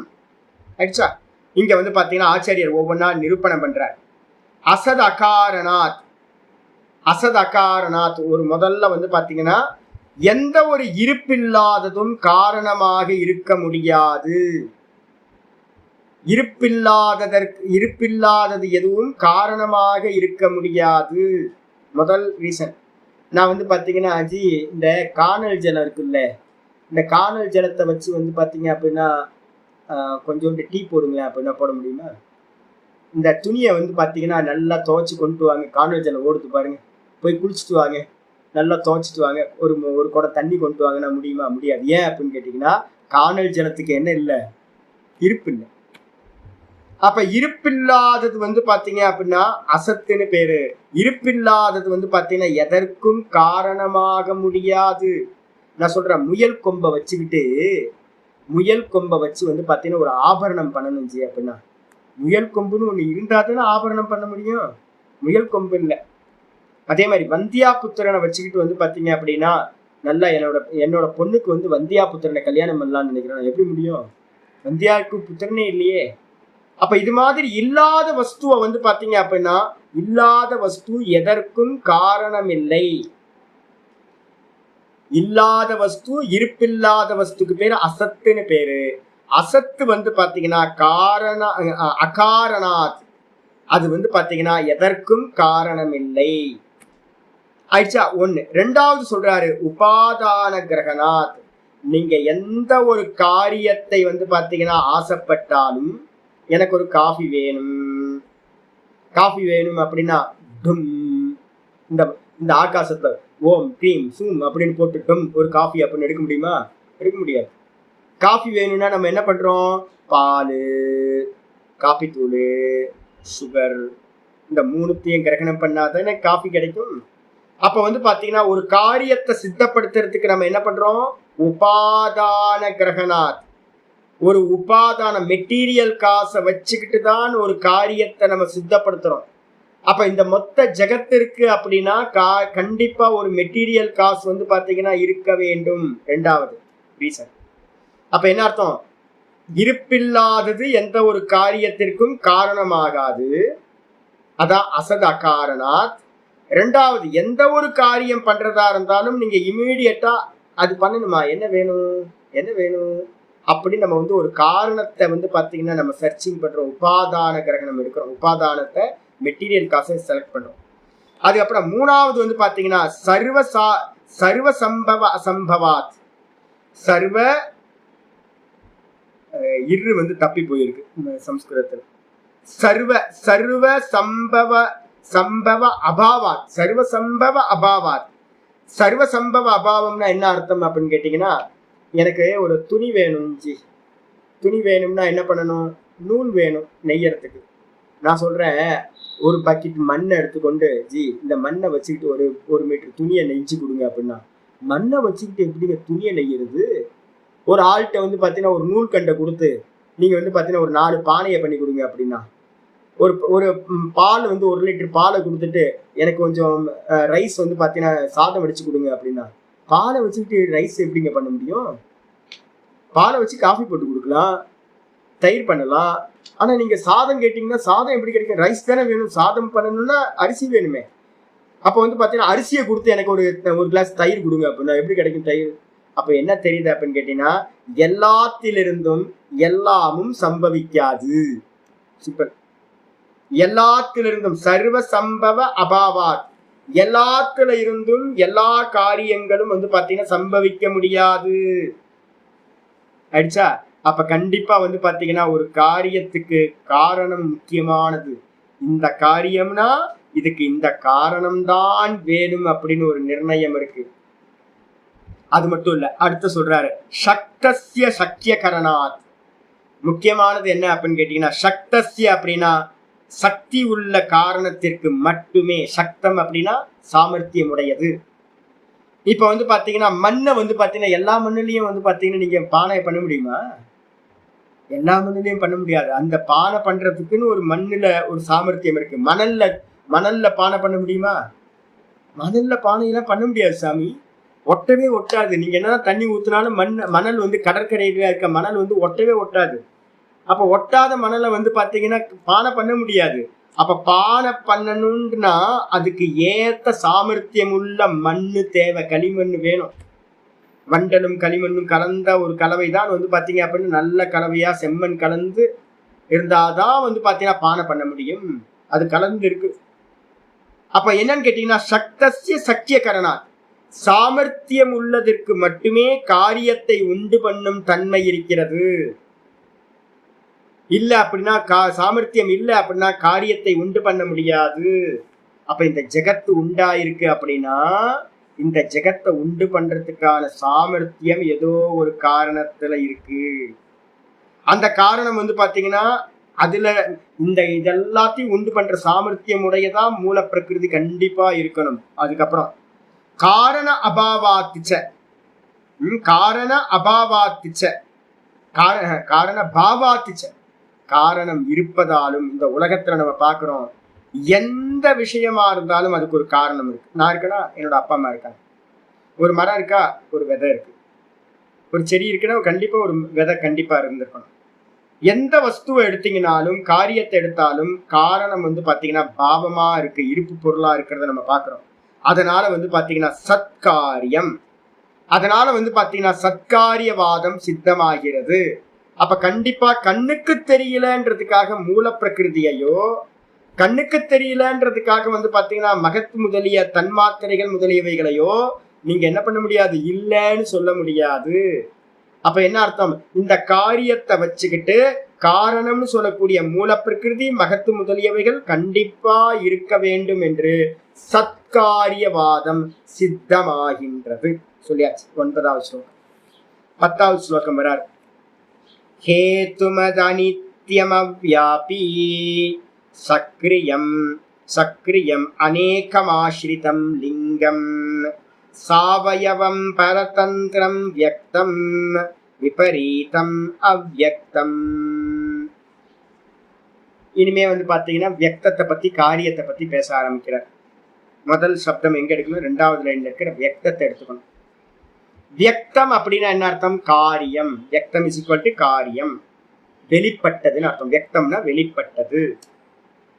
இந்த வெளிப்பட்ட காரியம் எப்படின்னா எத்தனை லட்சணங்களை உடையது சுவாமி அப்படின்னா, நம்ம போன ஸ்லோகத்துல இருந்து ஒரு நிர்ணயம் பண்ணிட்டோம். ஒரு காரியம் இருக்கணும்னாவே கண்டிப்பா என்ன இருக்கணும், காரணம் இருக்கணும். அப்ப எந்த ஒரு காரியமும் ஹேத்துமத், காரணத்தை உடையது. எந்த காரியமா இருந்தாலும் இந்த உலகத்துல, இதெல்லாம் வந்து அனீஸ்வரவாதிகள்லாம் வருவாங்க, நிறைய பேர் வருவாங்க. ஈஸ்வரனை மறுக்கிறவங்க தானே இந்த உலகத்துல நிறைய பேர் வருவாங்க. எல்லாம் புது புது புத்திசாலிகள்லாம் இருக்காங்க. ஈஸ்வரன் இருக்கிறதுக்கு என்னங்க பெரிய விஷயம், ஈஸ்வரன் இருக்காருன்றதுக்கு வந்து ஒரு சித்தப்படுத்தணுமா? ஒரு சும்மா சாதாரண இந்த ஒரு சாதாரண விஷயத்த பார்த்தாவே தெரியாதா ஏதோ ஒரு காரணம் இருக்கணும் அப்படின்னு? காரணம் இல்லாம ஏதாவது ஒரு வஸ்துவை காட்டுங்க இந்த உலகத்தை பார்க்கலாம், எந்த வஸ்துவை காட்ட முடியாது. அப்ப வெளிப்பட்டது காரியம். அந்த காரியம் வந்து பாத்தீங்கன்னா ஹேத்துமத். ஹேத்துமத்னா காரணத்தை உடையது. வெளிப்பட்ட காரியம் எதுவாயிருந்தாலும் அது ஹேத்துமத்து, காரணத்தை உடையது. ஒண்ணு. 2வது, அந்த காரியம் எதெல்லாம் காரியமா இருக்கோ, இந்த 7 லோகங்களும் காரியம், இந்த தேகாதிகள் எல்லாம் காரியம். காரியம் வந்து பாத்தீங்கன்னா அனித்தியம். 2வது காரியம் வெளிப்பட்டதா இருக்கிற வியக்தமா இருக்கிற காரியம் அனித்தியம். 3வது அவ்யாபி. காரியம்னு எடுத்துக்கிட்டீங்கன்னாவே அது லிமிட்டா தான் இருக்கும், அன்லிமிட்டா வியாபியா இருக்க முடியாது, சர்வத்தையும் வியாபிச்சதா இருக்க முடியாது. எதெல்லாம் காரியமோ அது எல்லாம் வந்து பாத்தீங்கன்னா பரிச்சின்னம், லிமிட்டானது, வரையறைக்குட்பட்டது. அதுக்கு என்ன பேரு அப்படின்னா அவ்யாபி, வியாபி இல்லாதது, வியாபித்தில்லாதது.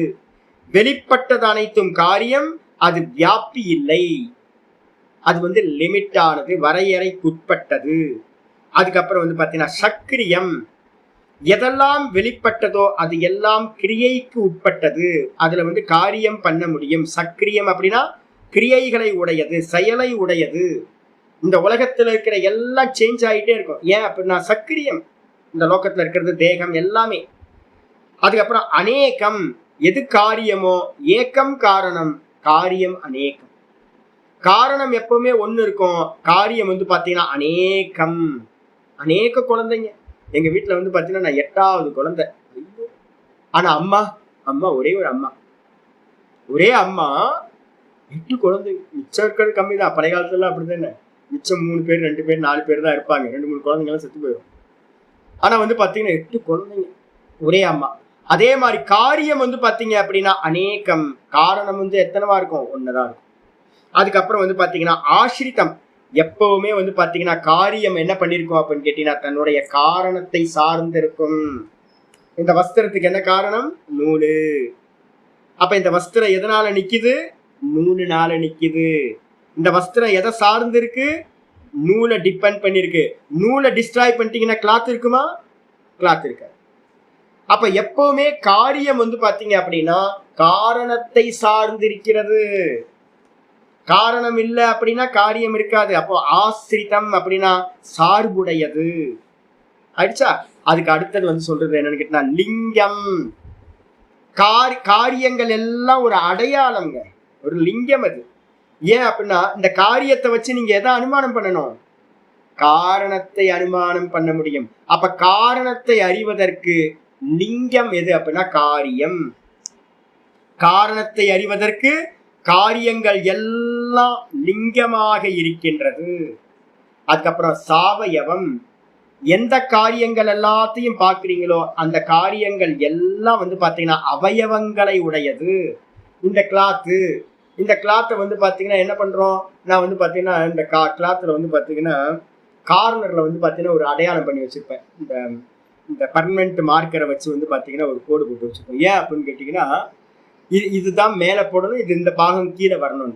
ஒரு வஸ்திரத்தில் வந்து பார்த்தீங்கன்னா மேலே கீழே லெஃப்ட் ரைட் எல்லாம் இருக்கா, அவயவம் வந்துருச்சு. அப்போ வந்து பார்த்தீங்கன்னா எந்த காரியமா இருந்தாலும் இந்த உலகத்தில் இருக்கிற எல்லா காரியங்களும் அவயவங்களை உடையது. எல்லாத்துக்கும் வந்து பார்த்தீங்கன்னா பார்ட் இருக்கு, பார்ட் இல்லாதது எதுவுமே இல்லை. தத்து, அது மட்டும் இல்லை, பரதந்திரம். எப்பவுமே எந்த ஒரு காரியமா இருந்தாலும் அது சுதந்திரம் இல்லை. அது வந்து பார்த்தீங்கன்னா டிபெண்ட் பண்ணி தான் இருக்கும், எதையாவது டிபெண்ட் பண்ணி தான் இருக்கும், சுதந்திரமா இருக்காது. காரியம் எல்லாமே சுதந்திரம் இல்லை, பரதந்திரம். காரணத்திற்கு உட்பட்டது. நம்ம எல்லாம் எப்படி இருக்கோம், ஈஸ்வரனுக்கு உட்பட்டு தானே இருக்கோம். அவன் அசைய சொன்னா அசையறோம். அப்ப வந்து பாத்தீங்கன்னா ஏன் அப்படின்னா நமக்கு எல்லாத்துக்கும் காரணமா இருக்கிறவர் ஈஸ்வரன். ஈஸ்வரனை விட்டுட்டு நம்ம சுதந்திரமா எதை வேணாலும் பண்ணிக்கலாம் அப்படின்னு பண்ண முடியாது. பிறக்கவும் முடியாது, சாகவும் முடியாது. நம்ம நினைச்சாலும் ஒன்றும் பண்ண முடியாது. அப்ப வந்து பாத்தீங்கன்னா இந்த லோகம் ஃபுல்லா பரதந்திரம் ஆயிடுச்சு. ஆனா தது விபரீதம் அவ்யக்தம், அது எல்லாத்துக்கும் விபரீதமானது எதுவோ அதுக்கு பேர் அவ்யக்தம் அப்படின்னு பேர். வேதாந்தத்துல என்ன பண்ணுவோம்னா அவ்யக்தம்ன்றதுக்கு அர்த்தம் வெறும் மாயாவை மட்டும் எடுக்க மாட்டோம். அவ்யக்தம்ன்றதுக்கு அர்த்தம் ஈஸ்வர தத்துவம், அவ்யாக்கிருதம் எடுப்போம். நல்லா தெரிஞ்சுங்க. இந்த இடத்துல யூஸ் பண்றது இந்த டெர்மினாலஜி வந்து பாத்தீங்கன்னா சாங்கியத்துல யூஸ் பண்றது எல்லாம் அவ்யக்தம் அவ்யக்தம் அவ்யக்தம் யூஸ் பண்ணும். டெக்னிக்கல் தெரிஞ்சுங்க. மகத்தை சொல்லும் போதே நான் சொல்லியிருக்கேன், மகத்தினா என்ன எடுக்கணும், நம்ம வேதாந்தத்தை ஹிரண்ய கர்ப்பர்னு எடுக்கணும். சாங்கியத்துல வந்து பாத்தீங்கன்னா மகத்து புத்தி தத்துவம், சமஷ்டி புத்தின்னு எடுக்கணும். இதுலயே கூட வந்து பாத்தீங்கன்னா மகத்தினா என்ன எடுக்கணும்னு சொல்லியிருக்கேன், சமஷ்டி பிராணனையும் கிரகணம் பண்ணிக்கணும்னு சொல்லியிருக்கேன். அதே மாதிரி வந்து பாத்தீங்கன்னா வேதாந்தத்துல வந்து பாத்தீங்கன்னா அவ்யக்தம்னு யூஸ் பண்ற இடத்துல எல்லாம் என்ன பண்ணணும், வெறும் மாயாவை எடுக்கணும். சில இடங்கள்ல வந்து பாத்தீங்கன்னா அவ்யக்தம் சொல்லும் போது மாயை மட்டும் எப்பயுமே வேதாந்தத்துல தனிச்சு சுதந்திரமானது இல்லை. அப்ப என்ன பண்ணணும்னு கேட்டீங்கன்னா அவ்யாக்கிருத்தம்ன்ற சப்தத்தை யூஸ் பண்ணுவோம் வேதாந்தத்தை. அவ்யக்தம்ன்றதுக்கு பதிலா அவ்யாக்கிருத்தம்ன்ற சப்தம் யூஸ் பண்ணுவோம். அவ்யாக்கிருத்தம்னாவே ஈஸ்வரன் எடுக்கணும். அந்த அவ்யாக்கிருத்தம்ன்ற சப்தத்தை தான் வந்து பாத்தீங்கன்னா சாங்கியத்துல என்ன பண்ணுவாங்கன்னு கேட்டீங்கன்னா சாங்கியத்திலையும் யோகத்திலையும் என்ன பண்ணுவாங்க அப்படின்னா அவ்யக்தம் அவ்யக்தம்னு பயன்படுத்துவாங்க. இப்ப வந்து பாத்தீங்கன்னா அந்த அவ்யக்தம்னு சொல்லக்கூடியது என்னன்னு கேட்டீங்கன்னா தது விபரீதம், காரியத்திற்கு வந்து பாத்தீங்கன்னா எதிரானது. இப்ப என்னெல்லாம் குவாலிட்டிஸ் பார்த்துருக்கோமோ அந்த குவாலிட்டிஸ் எல்லாத்தையும் ஆப்போசிட் பண்ணீங்க அப்படின்னா அது எல்லாம் வந்து பாத்தீங்கன்னா வெளிப்படாத அந்த அவ்வியக்தத்திற்கு, ஈஸ்வர தத்துவத்துக்கு வந்து பாத்தீங்கன்னா போய் சேர்ந்துடும். எப்படி? அப்படி ஒவ்வொன்றா நெகட்டிவ் பார்த்துட்டே வாங்க. வியக்தம் வந்து பாத்தீங்கன்னா வெளிப்பட்ட காரியம் ஹேத்துவை உடையது. அப்ப காரணம் வந்து பாத்தீங்கன்னா ஹேத்து இல்லாதது. காரணம் இல்லாதது. காரண தத்துவம் காரணம் இல்லாதது, தனக்கென்று காரணம் இல்லாதது. அதுக்கப்புறம் வந்து பாத்தீங்கன்னா அனித்தியம், காரியம் அனித்தியம், காரணம் வந்து பாத்தீங்கன்னா நித்தியம். அதுக்கப்புறம் வந்து அவ்வியாபி, காரியம் வந்து பாத்தீங்கன்னா லிமிட் ஆனது, அப்ப காரணம் என்னது? அன்லிமிட் ஆனது. காரியம் வந்து பாத்தீங்கன்னா சக்கிரியம், அதே நேரத்துல காரணம் வந்து பாத்தீங்கன்னா நிஷ்கிரியம். காரியத்துலதான் நம்ம ஏதாவது பண்ண முடியும், காரணத்துல ஒன்னும் பண்ண முடியாது. காரணம் வந்து பாத்தீங்கன்னா நிஷ்கிரியம். அது அப்புறம் காரியம் அநேகம், ஆனா காரணம் ஏகம். அது அப்புறம் ஆசிரித்தம், காரியம் எப்பவுமே சார்புடையது, ஒன்னு டிபெண்ட் பண்ணிருக்கோம். அதே நேரத்துல காரணம் இண்டிபெண்ட் ஆனது, அது வந்து எதையுமே ஆசிரியம் பண்ணாதது, நிராசிரயமா இருக்கும். அதுக்கப்புறம் காரியம் வந்து பாத்தீங்கன்னா லிங்கம். அதே நேரத்துல காரணத்துக்கு என்ன பேரு அப்படின்னா நம்ம யோகத்துல படிச்சு முடிச்சிருக்கோம், அலிங்கம். அவ்வியக்தத்துக்கு வந்து பாத்தீங்கன்னா இன்னொரு பேர் என்ன கொடுத்துருக்கோம்? மூல பிரகிருதி அவித்யாக்கு அலிங்கம். அப்ப அலிங்கம் காரணம், லிங்கம் காரியம். அதுக்கப்புறம் சாவயவம், காரியம் வந்து பாத்தீங்கன்னா அவயவங்களை உடையது, காரணம் வந்து பாத்தீங்கன்னா அவயவங்கள் இல்லாதது, நிரவயவம். அப்படியே போட்டுக்கணும். அப்புறம் பரதந்திரம், காரியம் வந்து பாத்தீங்கன்னா பரதந்திரம், ஹேண்டில் பண்ணுவாங்க, யார் வேணாலும் ஹேண்டில் பண்ணுவாங்க. ஆனா வந்து பாத்தீங்கன்னா இத வந்து பாத்தீங்கன்னா நம்ம காரண தத்துவத்தை ஹேண்டில் பண்ணவே முடியாது, யாராலையும் ஹேண்டில் பண்ண முடியாது. அது பரதந்திரம் இல்லை, அது சுதந்திரமானது. அப்படின்னு வந்து பாத்தீங்கன்னா அவ்வியக்தத்துக்கு லட்சணத்தை அப்படியே ஆப்போசிட்டா போட்டு புரிஞ்சுக்கணும். 11வது ஸ்லோகம் வருது. திரிகுணமவிவேகி விஷயः சாமான்யமச்சேதனம் பிரசவதர்மி வியக்தம் ததா பிரதானம் தத்விபரீதஸ்ததா ச புமான்.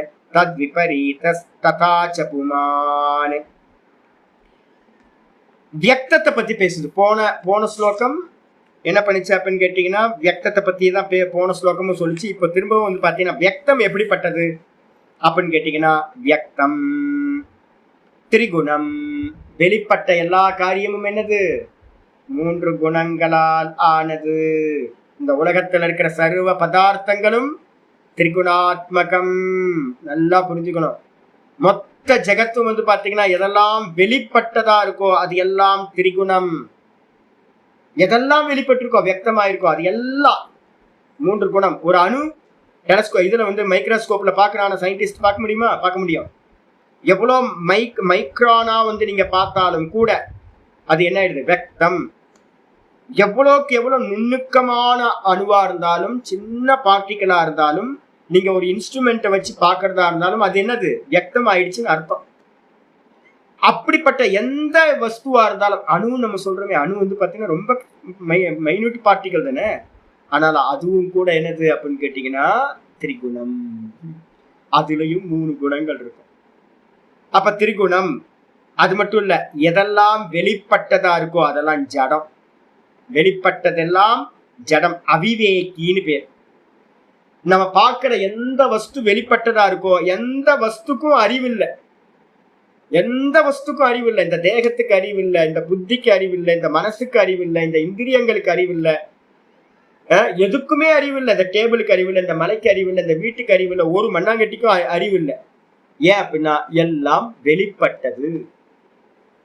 வெளிப்பட்ட எதுக்குமே வந்து பாத்தீங்கன்னா விவேகம் இல்லை, அறிவில்லை. அதுக்கப்புறம் விஷயம்.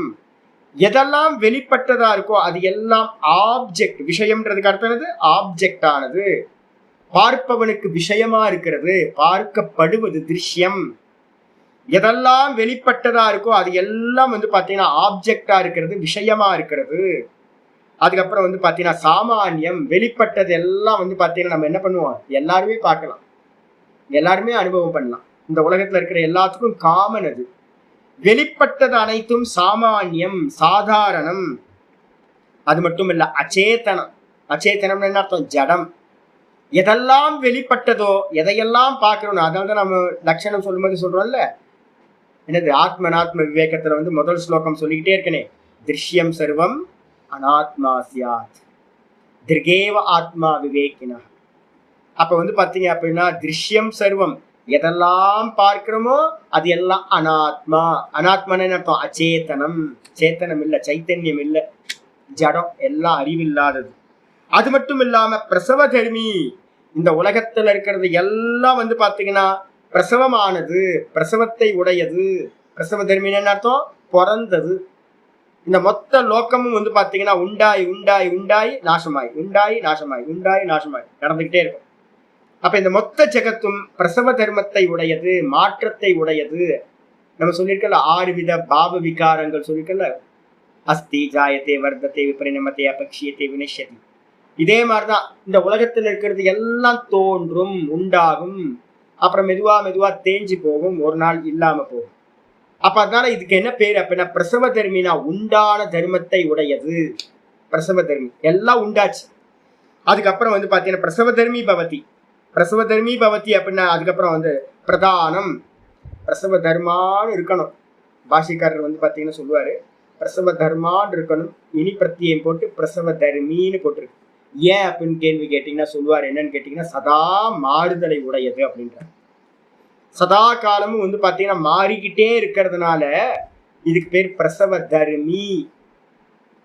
தண்டத்தை உடையவன் தண்டி அப்படின்னு சொல்ற மாதிரி பிரசவ தர்மத்தை உடையது பிரசவ தர்மான்னு சொல்லாம பிரசவ தர்மின்னு சொல்லியிருக்கு அப்படின்றாங்க.